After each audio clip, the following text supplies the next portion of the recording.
രാജേന്ദ്ര വിശ്വനാഥ് ആർലേക്കർ അദ്ദേഹത്തെ സ്വീകരിക്കാൻ കൊട്ടും കുരയുമായിട്ട് പിണറായി വിജയനും നിയമസഭാ സ്പീക്കറും മന്ത്രിമാരും അതുപോലെ MP ആയിട്ടുള്ള AR റഹീമും എല്ലാം കൂടി ചെന്ന് അദ്ദേഹത്തിന് എന്തോ ഒരു സ്വീകരണമാണ് നൽകിയത്.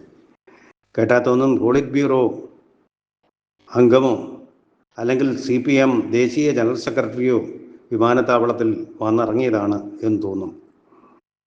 അതുപോലത്തെ ഒരു സ്വീകരണമാണ് അദ്ദേഹം ഒരുക്കിയത്. വളരെ നന്നായി. അത്രയും വലിയ സ്വീകരണം.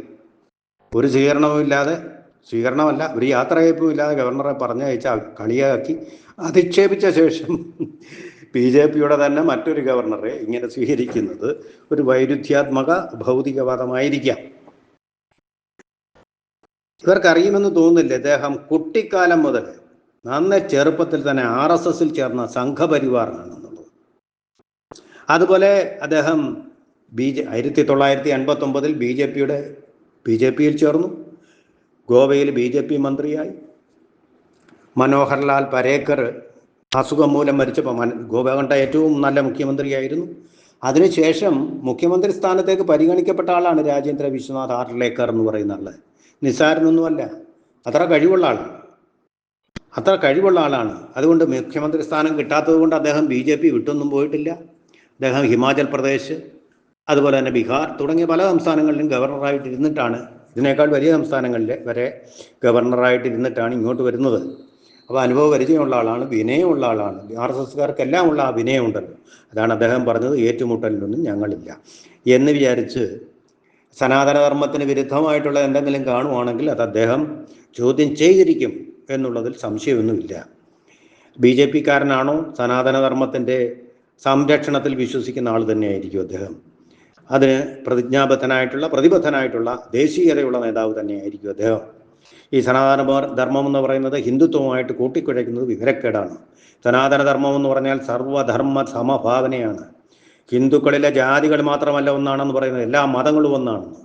അതുതന്നെയാണ് ശ്രീനാരായണൻ പറഞ്ഞത്, ഒരു ജാതി, ഒരു മതം, ഒരു ദൈവം, മനുഷ്യനെന്ന്. അത് പലരും സമ്മതിക്കത്തില്ല. അങ്ങനെ പോരാ, ഞങ്ങൾക്ക് പ്രത്യേക ജാതി വേണം, മതം വേണം എന്നൊക്കെ പറയുന്ന ആൾക്കാർ, അവരെപ്പറ്റി സനാതന ധർമ്മം പറയുന്നത് ഒരേ കടലിലേക്ക് ചേരുന്ന നദികളാണെല്ലാം എന്നാണ്.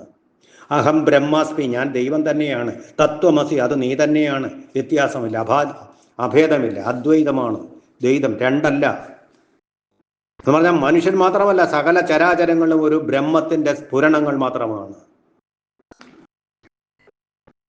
പരമാണു പൊരുളിലും സ്ഫുരണമായി മിന്നുന്ന പരമപ്രകാശം, അതാണ് സനാതനധർമ്മത്തിൻ്റെ പരമ്പൊരുൾ. എന്നിട്ട് യാതൊരു വിവരവും ഇല്ലാതെ ആനയെ കണ്ട കുരുടനെ പോലെ സനാതനധർമ്മത്തെപ്പറ്റി പ്രഘോഷണം നടത്തുകയാണ് ശിവഗിരി. ഈ വിവരക്കേടുകൾ വിളമ്പാനാണോ, സനാതന ധർമ്മത്തെക്കുറിച്ച് ഈ വിവരക്കേട് വിളമ്പാനാണോ ശിവഗിരി കുന്നിൽ ഇങ്ങനൊരു മാമാങ്കം സംഘടിപ്പിക്കുന്നതെന്ന് പോലും സംശയിക്കുന്നു. അപ്പോൾ അങ്ങനെ ഒരു സ്ഥലത്തേക്ക് ഇങ്ങനൊരു ഗവർണറെ, സനാതനധർമ്മത്തിൻ്റെ വക്താവും പടയാളിയുമായിട്ടുള്ള ഒരു ഗവർണറെ സ്വീകരിച്ചത് ഈ ദൈവം കൊടുത്ത ശിക്ഷ തന്നെ ആവാനേ വഴിയുള്ളൂ. എന്തായാലും കലഹത്തിലൊന്നും അല്ല അദ്ദേഹം വിശ്വസിക്കുന്നത്. പക്ഷെ ഉറച്ച നിലപാടെടുക്കും, ഭരിക്കാനും അറിയാം. അങ്ങനെയുള്ള ആളുകളെയാണ് സംഘപരിവാർ അല്ലെങ്കിൽ RSS വാർത്തെടുത്ത് വിടുന്നത്.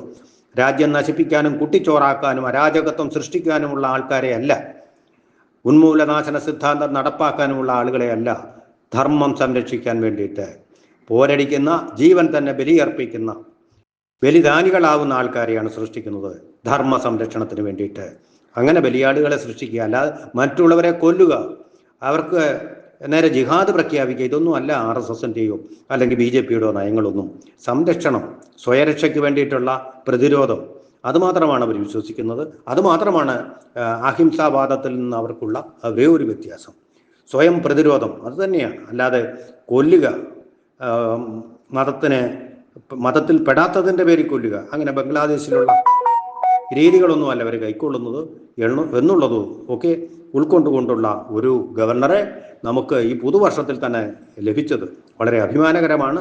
അത് ഈ സനാതന ധർമ്മത്തെയും ഹിന്ദു മതത്തെയും ഒക്കെ അവഹേളിച്ചുകൊണ്ട് വിവരക്കേടുകളിൽ നിറഞ്ഞ ഒരു പ്രസംഗം ശിവഗിരി കുന്നിൽ വന്നൊരു ഗിരിപ്രഭാഷണമായിട്ട് നടത്തിയ മുഖ്യമന്ത്രി, ആ പ്രഭാഷണം നടത്തിയതിൻ്റെ പിറ്റേന്നാണ് അദ്ദേഹത്തിനെ സ്വീകരിക്കേണ്ടി വന്നത്. മുഖ്യമന്ത്രിക്ക് സനാതനധർമ്മത്തിൻ്റെ ഉത്തുംഗ ശിഖരമായ ഒരു വ്യക്തിയെ തന്നെ സ്വീകരിക്കേണ്ടി വന്നത്.